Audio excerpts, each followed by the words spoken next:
Wonderful. Thank you everyone for joining. Corey at Rutgers, thank you as well for facilitating and being able to present with us today.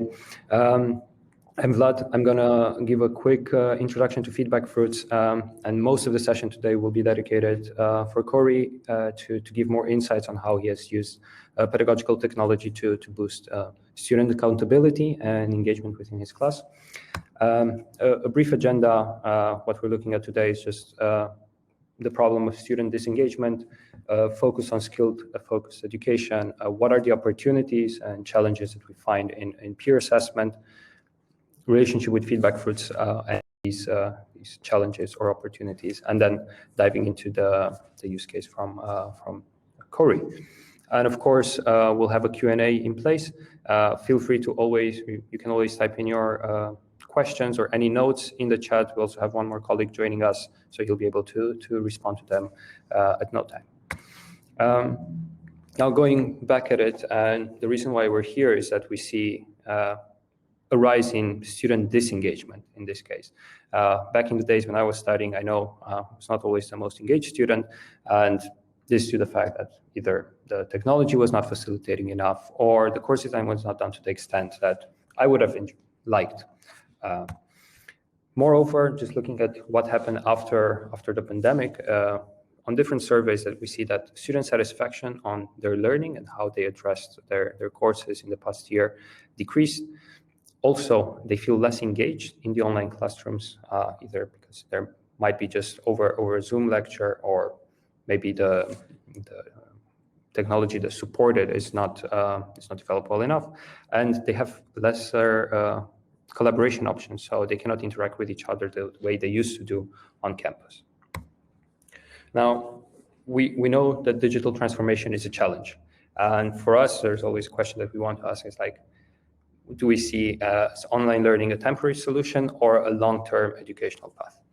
At the end of the day, what we actually see is that educators are the real heroes, and they do need the right equipment to make sure that they are enabled to continue teaching and make sure that the students are well equipped at the end of the day with the knowledge and skills that are required to continue in today's world.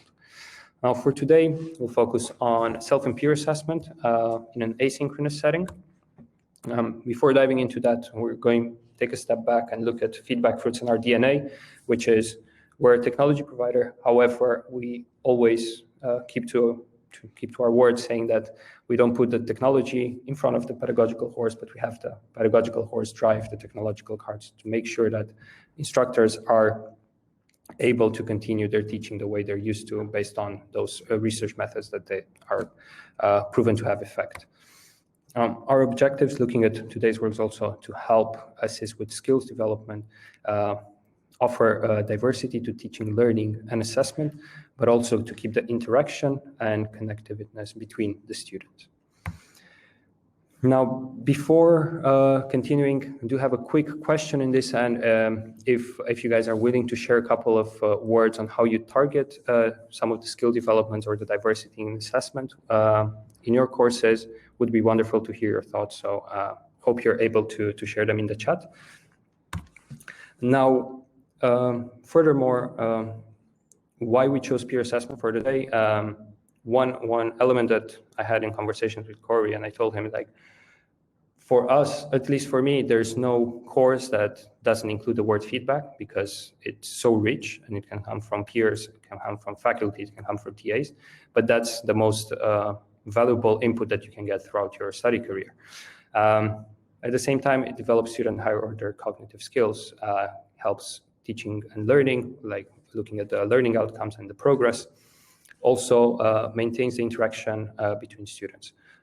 Lastly, can help with building that sense of belonging and community that we all desire, especially in this online setting. The core challenges of peer feedback in general is that there's a reduced possibility of doing it the right way with current tooling. It's hard to facilitate it on various types of deliverables. Some faculty have it on a document, some have it on a presentation, some have it on a video. At the same time, what's important is to have flexible criteria. not just on a scale, but sometimes rubrics might be the best choice for the way you want students to evaluate each other on. Or just have real formative activities where you help students build that sense of critical thinking and critical feedback. Another element that is important to highlight is the insight into the learning and their progress that currently is not well facilitated. FeedbackFruits offers a tool suite that supports course design that have proven effect on student engagement and learning outcomes. Not diving more into that, but directly into the focus for today on peer learning, highlighting two tools, a peer review one where you can create peer review activities, basically students working individually or in groups, and facilitate peer feedback to one another on a document, on a video presentation, and get an insight into how they develop. And the group evaluation tool is really looking on the soft skills, so the collaboration skills between students within a group project. Now, some of the key features that we want to highlight is the ability to sync groups automatically. Whenever you have group projects, it's dreadful to recreate groups that you already have in your LMS. The grading to be able to pass back to the LMS, but also to build it up according to how you see it in your course as well. But also having help or assistance in building that constructive feedback. Furthermore, looking at the progress, some elements like anonymity to create a safe working environment, or the ability to add a social layer, so feedback on feedback. Now, looking at the applicability of the tools, I would like to move on and introduce Corey Nelson from the Carlson School of Management at the University of Minnesota, who has a wonderful use case to share with everyone. So without further ado, Corey, the floor is yours. Before I start, I actually have a quick question. Can you see Vlad's PowerPoint? Everybody, can everyone else see his PowerPoint, or is it just me that can't see it? I'm just curious here. Does someone give me a note in the chat? Corey, they're saying that they can see it. Getting multiple yeses over here. So I'm the only one that can't see it. I guess I can't see it, so I'll just look at. Thankfully, I have it on my screen. I guess I'll go from here. There, it's now my screen is black. Give me a second here. Is it coming up? Seeing the slides. Why can't I see that? I don't see the slides. My screen is just black. So I guess I'll just start talking and then I'll just tell you to go. So real quickly, my name, as Vlad said, my name is Corey Nelson. I'm a senior lecturer at the University of Minnesota in the Carlson School of Management. The main course, I mostly teach principles of marketing. It's a marketing, like the introduction to marketing type of class. I have anywhere from 100, we'll say from 90 to 125 students. I teach it both in person and asynchronous, or what I call a traditional online type of course. I just started teaching the last semester was the first time that I started teaching the asynchronous. So I actually built out a course, recorded all the videos and everything, and gave it a go. But is I run my my asynchronous and synchronous course is basically the same. And so I'm always like, anytime someone has a large course, you kind of thinking like, how can I get student engagement? How can I keep them moving? And so what I'm going to do is just kind of introduce like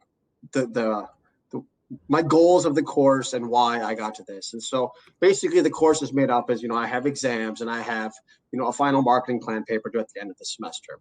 Well, last semester we did it, and what it came down to was the papers just were, not good. They were unsatisfactory. They're a bit of a dud. And what happened was I actually had students emailing me the day of the paper due that morning. The paper was due the day before Thanksgiving, that Wednesday. And I had, to give you an example, 2 people from the same group emailed me and said, hey, no one in our group has reached out to us and they're not doing the paper. So I realized like I have a big, problem on my hands, and how can I solve the situation? So in my mind, I thought like, I need to come up with something to move this, to keep them engaged throughout the semester with the paper, so that it also, it brings the groups together, they have more fun. And then the biggest thing, of course, is it's connecting the paper to the class. Well, the obvious answer to me is like, okay, let's have them submit like a first draft. And then in the middle of the semester, if I get a first draft submitted, that I get this paper, I send it out to everyone else. They proofread it, they send it back to me. We reorganize them, send them back to the groups, right? That's the idea. But then I like doing that. The legwork on that is massive. And so I just kind of was like, what could I do with this? How could I change this situation? And I mean, you can imagine how many emails it is for anyone that's ever had anywhere 30 to 100 to 150 students. And so here's the situation I get into. And in the meantime, I'm talking to students from last semester. I'm talking to my TAs.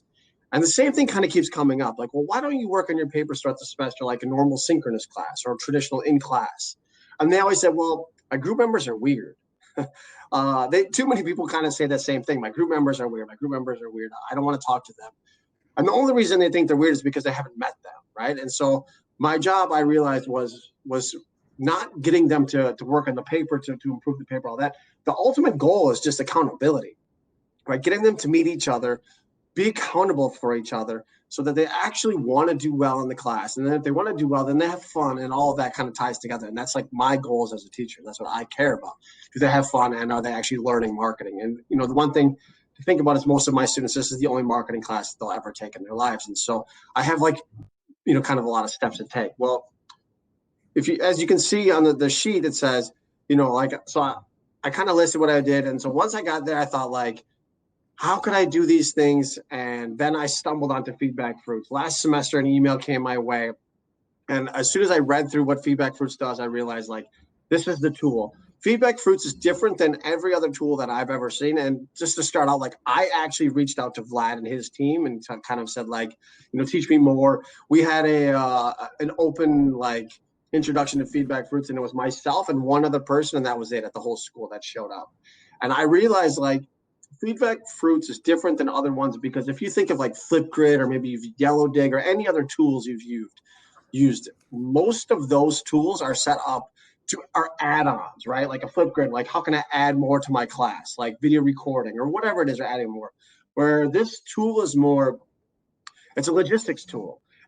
Instead of adding, it's actually like taking away. And as I said, I gave you the example of how, you know, I want to do a first draft in the middle of the semester, and what I can do inside of FeedbackFruits is now I can set it up inside of here, and so I can set it up. Everyone submits their paper inside of FeedbackFruits. Everyone can proofread a paper inside of FeedbackFruits, and then I can have everyone go back and see like the actual feedback they get. And so I'm going to just show you the assignment that I made. And this is, I thought, like, instead of explaining what it does, this is just easier example if you can actually just look at it and see what it actually looks like inside of my Canvas page. So you make a traditional assignment and then you list. So I just had them do three sections, that's it. And I had 3 due dates, right? And then inside of there, if you look at the grading breakdown, one of the unique things is inside of FeedbackFruits, you can actually set up the different ways of how they're graded. And so you can say 30% for the hand of the paper, and then 20% for they completed give their feedback, and 20% has written, and 3 review comments, and then 30% they actually went back and looked at it, right? And so if you go to the next step, here's what it looks like inside of Canvas right here. So once you select this tool inside of Canvas, it populates, and then you go into here and you fill it out. And if you go down to the next one, you can see this is what it looks like. So I pasted this again here. Sorry. And they come back each individual time. So the one unique thing that there is with this is that unlike a traditional Canvas assignment, there's like 3 separate assignments. All 3 sections of this assignment are inside of the same Canvas assignment. And so you have to be clear with the students. You have to explain that, like, hey, you need to keep coming back to the same assignment, because they get a little confused. But once they kind of get over that, I just made a quick video using screencast and showed them how to do it. It was really easy, and they understood what to do. Inside of FeedbackFruits, you set it up. So what I did for the proofreading section was I actually went to YouTube. I found out what they did, and I just kind of copied it. I just basically copied and pasted the rubric and told them like what they have to proofread and which section, what questions they have to answer, and then they have to leave a comment. And so this is part of the instructions. You go to the next slide. You can see this is from my view as they're submitting their papers. I can see who submitted on time when they submitted the file. And then down here again, I can see who's given reviews. I can look at the reviews they've given, what it actually says, how they're, what they're commenting, what they're not commenting. So I can, I can give further advice if I choose. And then again, on the last one, received reviews, who actually received them. And what that means is like who actually looked at their feedback. Because we all know that like, if we don't assign this step, students will do 1 and 2, they won't do step 3. So I want to kind of force their hand a little bit more. And then here's the grades. It shows how they like did the steps, right? And so, like I said, to me, this is more of a logistics tool. It just brings all of these headaches that we could have done in the past. Even before email, you could collect papers and then redistribute them, and then recollect them again, and then redistribute them again. And now all of it takes place inside of this tool. Like, I kind of joked with my TAs. I was like, hey, guess what? You get the next 2 weeks off. Now, like that's that kind of mentality. So like I said, it's something different than normal. The normal tools that come across our email inbox. And so if we go to the results, I can just give a few things. Like I said, it saves so many headaches. There are a few sort of things that need to be updated. I mean, it is a brand new tool, and like every new tool, it's not perfect.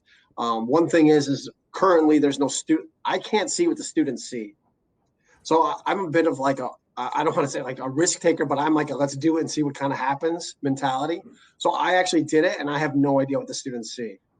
But once we're back out of COVID and we're in the classrooms and stuff, you can actually you could bring it up with one of your students or whatever. And I think Vlad said they're actually working on that part to add that in the near future. And then the other thing is that the second flaw is once it's launched, it's a little bit difficult to get in there and make changes.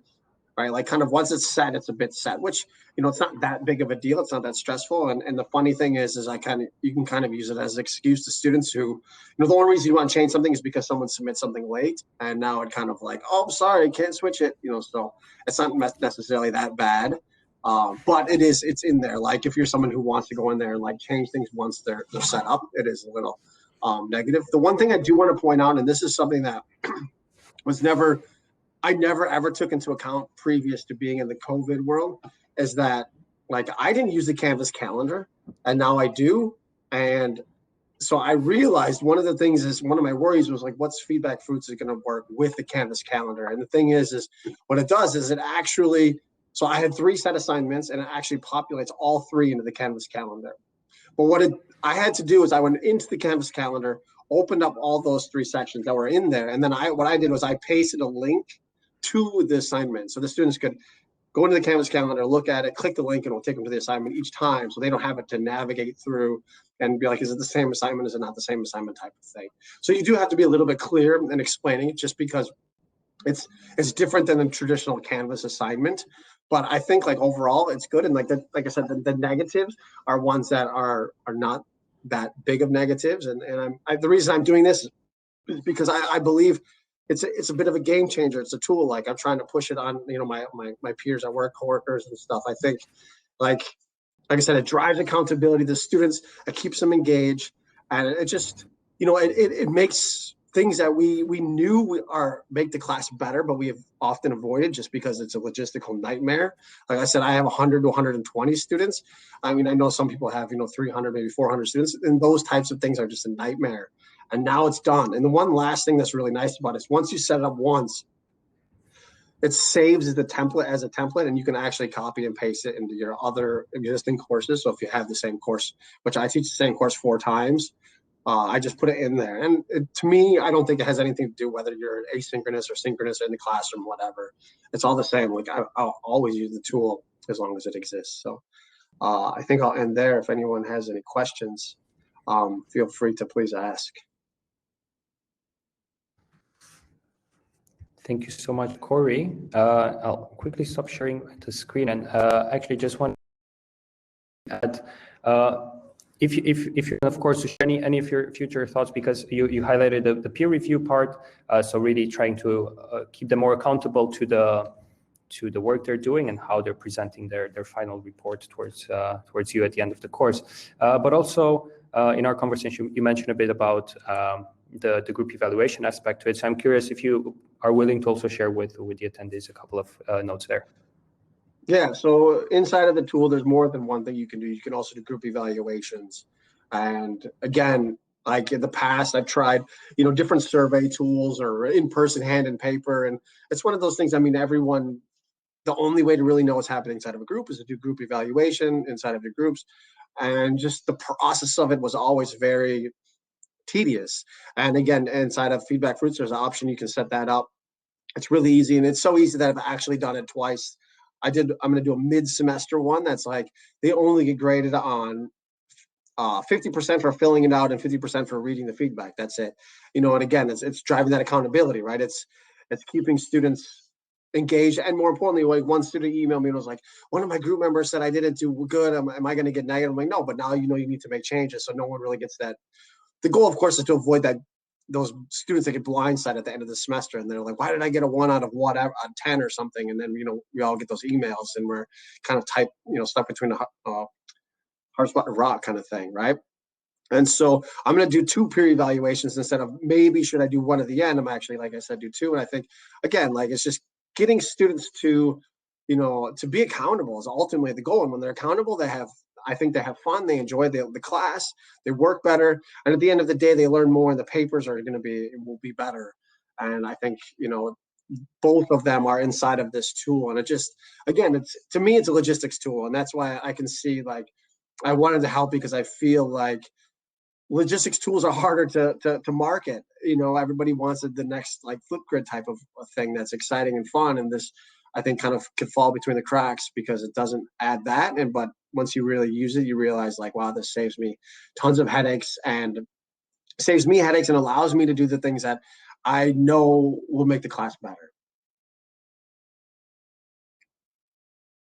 Appreciate the words there, Corey. And well, we hope we can definitely help you make that class better with these evaluations. And I'm curious, before moving on for the session today, we hope someone of the audience will have any questions for us. I would say specifically for Corey today.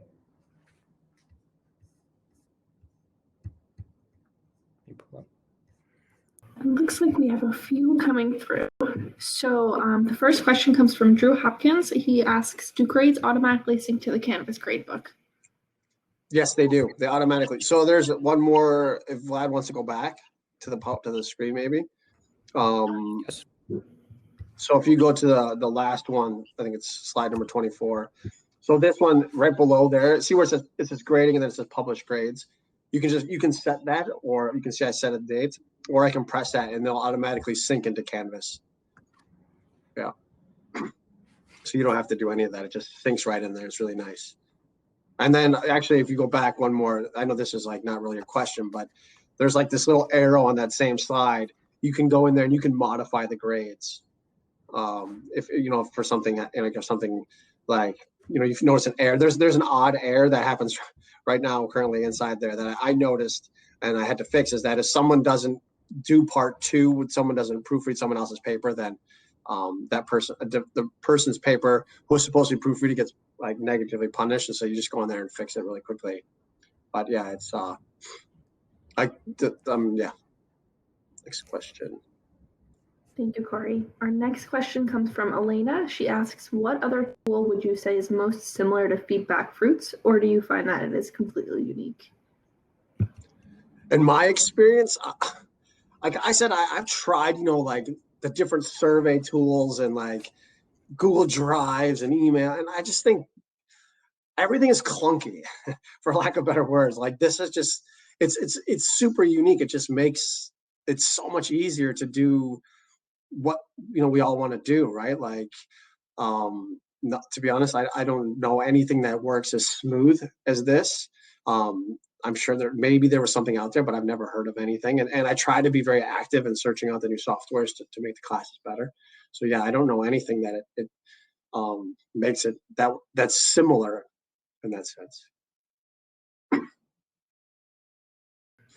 Great, thank you. Our next question comes from Francesca. She said, you mentioned that you assign grades for completing peer reviews. Does the quality, I'm sorry, I lost that question. Does the quality of a peer review matter to you? If so, how do you take it into account?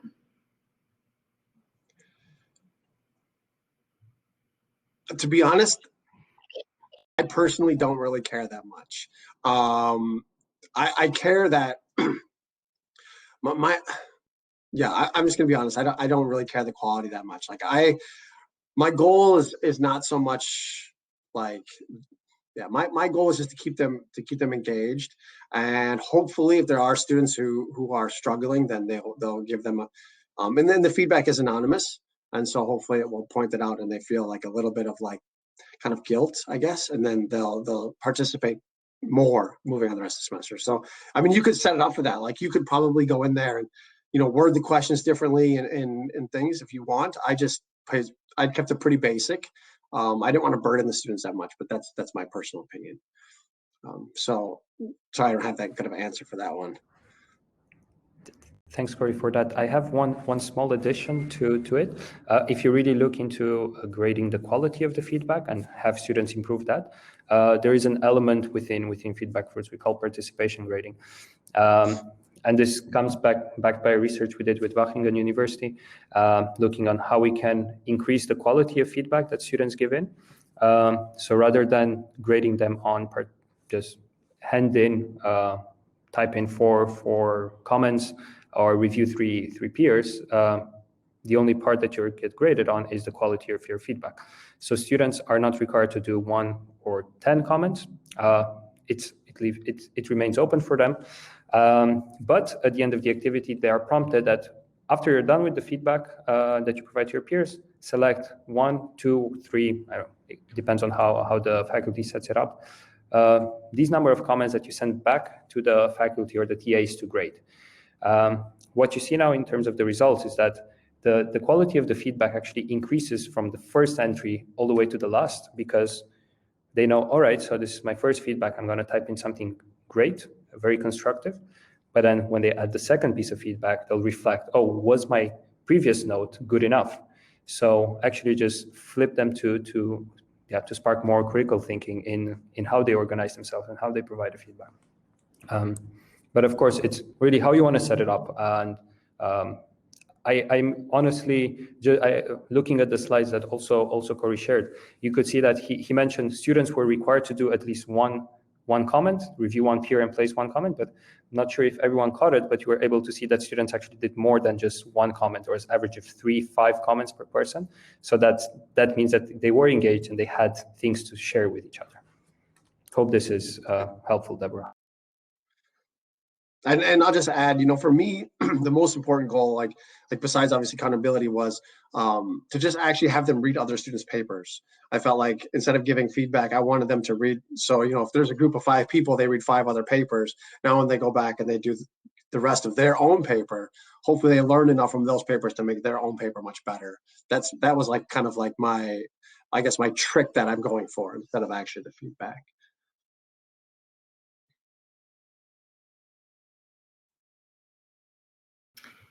Great, thank you. Looks like we have one more question.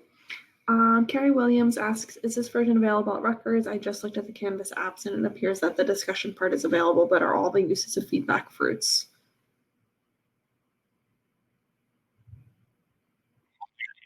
Currently, there are a couple of instructors who use it at Rutgers. Anyone can reach out and we're able to facilitate and help you get started. We also have to make sure that for Rutgers, anyone who's signing up for our for demonstration, but also can set up a pilot together with the team, either at your school or with the continuous studies department as well. And to find it. I was going to say, like, it's kind of buried in Canvas. It's not the easiest tool to find. So what you have to do is go make an assignment inside of Canvas and then scroll down where it says like no submission, I think video link or something like that. And then one of them say external tool. Then you click external tool, you pull down the drop box or the drop down and you scroll down. And then obviously like in the middle, you'll see, FeedbackFruits, click that link and then it will populate inside of Canvas. So currently it's not the way, all external tools aren't the easiest tools to find inside of Canvas. Like you have to have some knowledge of how to use Canvas to find it. Thank you, Bob and Corey. Our next question comes from David Sperling. He asks, in a discussion situation with a large class size, how do you get the student to read more of the submissions than just a few? So for me, I had each student was assigned to read one, right? Like, so they're graded on, that comes up, it opens. Could you have them read more than one? I think you can. I guess that's probably a question Vlad should answer. Indeed. It's up to you to set it up, to decide on how many peers can provide them feedback and reflect on it as well. So the faculty has the flexibility to add the number of reviews given, and also to see on how many they can reflect on, of course, based on how many other peers provide them feedback on. Yeah, so I just had them do one-to-one, and then they're groups of 4 or 5 students. And so, like I said, if I had 5, then they could read 5 papers for one group besides their own. And then hopefully that would be enough. But yeah, I think you can, like you said, add more. So each person is required to read 2, 3, 4 papers if you wanted to.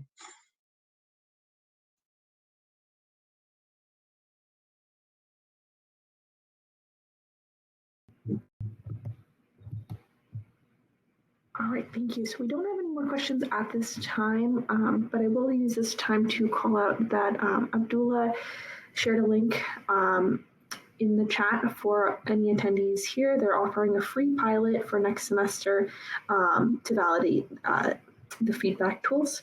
And you can find more details. Again, the link is in the discussion forum chat. So feel free to copy and paste that and use that.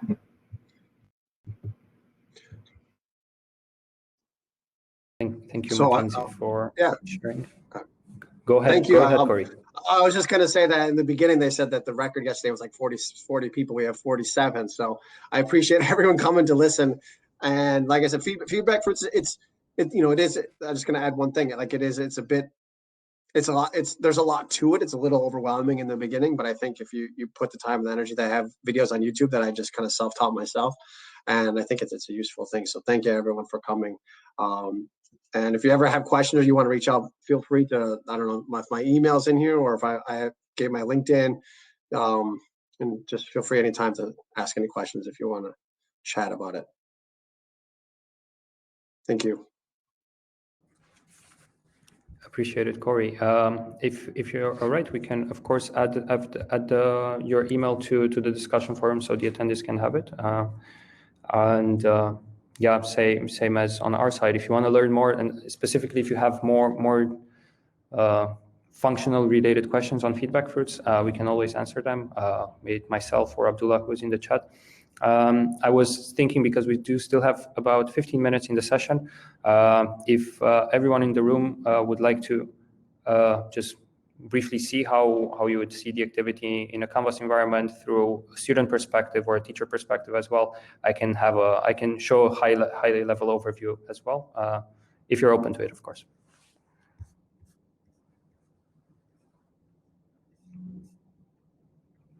All right, I see that. Yes, there are positive answers. Corey, I think it would be also, because you mentioned you were not able to see what the students see, so I think this would be a nice, a good introduction. And to top on the note, on that note, this is of course, this is an LTI tool, so LTI tools usually have a very technical point here. Unique identifier, which is emails. Canvas has or the LMSs in general have the opportunity to preview as a student, so how the students would see the page that you create. However, when you try to preview as a student in an LTI setting, that LTI cannot replicate a fake user which has no email. But currently, we're actually working on making sure that that is a possibility on the teacher perspective. So after you set up the activity, you'll be able to just click a button and see what a student would have to go through from step 1 all the way to the end. Now, just making sure I'm sharing my screen once more, and I'm going into a Canvas screen. What you'll see, just similar to Corey's screen, it loads within the frame. You can go through the activity as it is, or you can go to full screen. Now, of course, in this example, will be also similar to the setting that Corey had. So students were supposed to submit a 2-page document. Here's where they handed it in. Of course, you can add more files to it, so it can be a publicly available link or just select it from your computer. And then basically the next step is to provide feedback to your peers. So in this case, what we see that we also need to do a self-assessment before actually doing other reviews. And we are supposed to review a Sincere Yellow Melons string theory document. So there's also a possibility to anonymize the deliverables of others.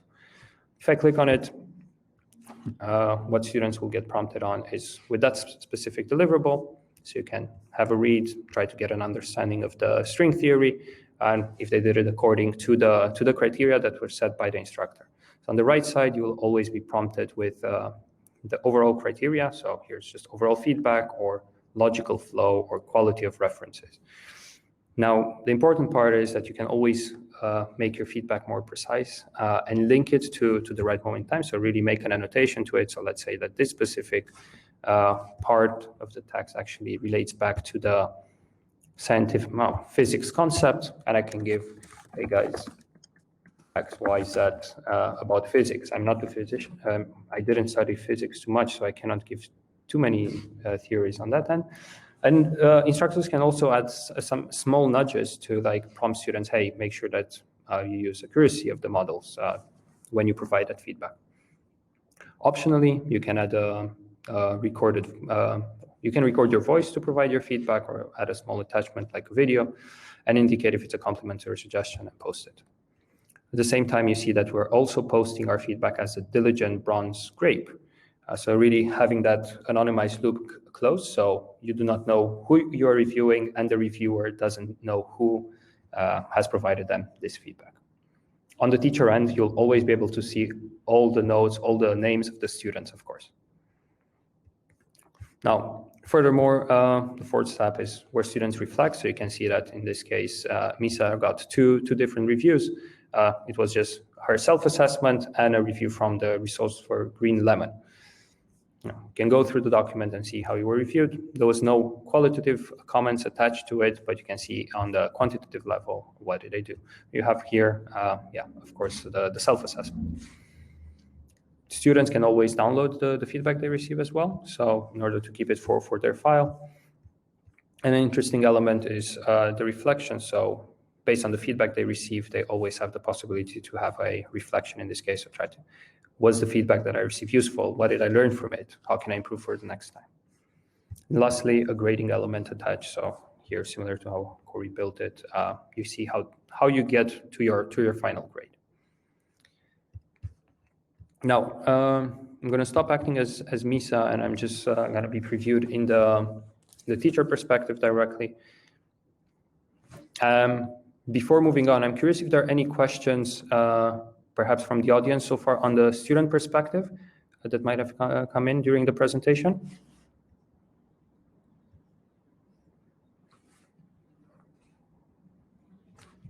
If there are no questions, then I'm going to continue with the teacher overview. So similar to what you saw on Corey's end, you'll be able to have the dashboard to understand how the students are doing or how the groups are doing. You can also download all the notes, so all the information in the activity with the reviews, the qualitative and quantitative as well. Of course, you see how students address and how they actually award the points to each other on the overall scale, or for example, on the scales that you set up on physics concept, logical flow, or on the rubric as well. So you can always mix and match how you want to set up the criteria. And in terms of the grading element, here's where you can just select the time that you want to publish it. At the time, if you click save, the grade will be automatically published at that time.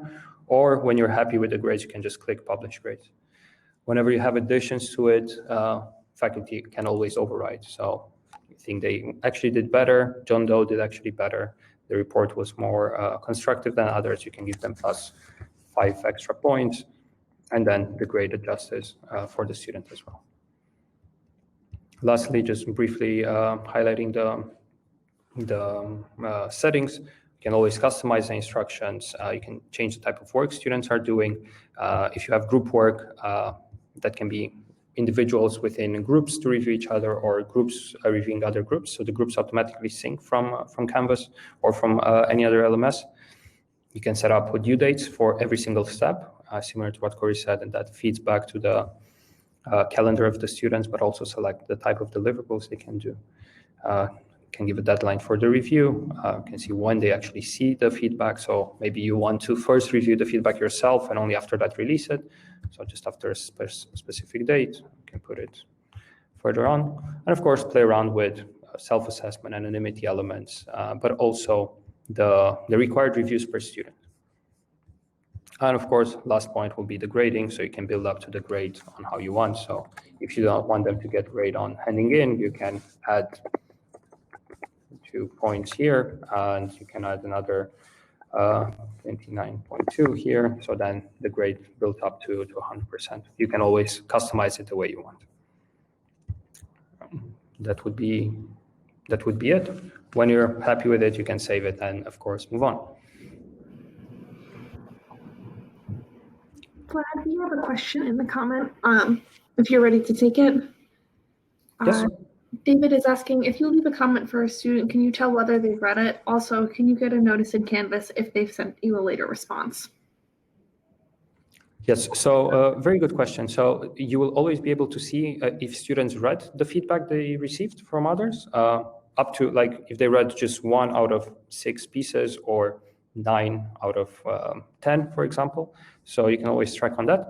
And students and also faculty receive notifications on any new activity that happens on their deliverable. So say a student has a deadline, they will also be notified via email. Also in the Canvas calendar section, it always pops up. Well, did this answer the question? Just making sure.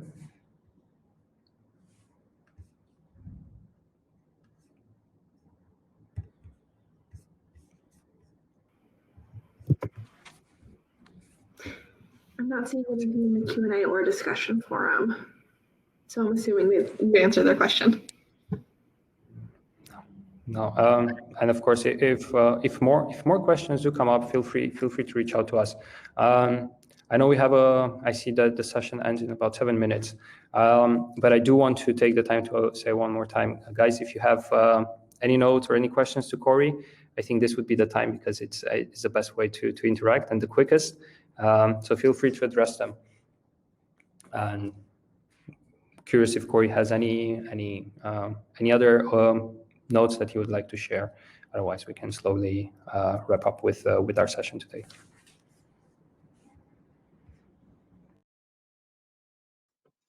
I think there's not much to add. I guess one thing is there's obviously a lot of flexibility inside of how you use it.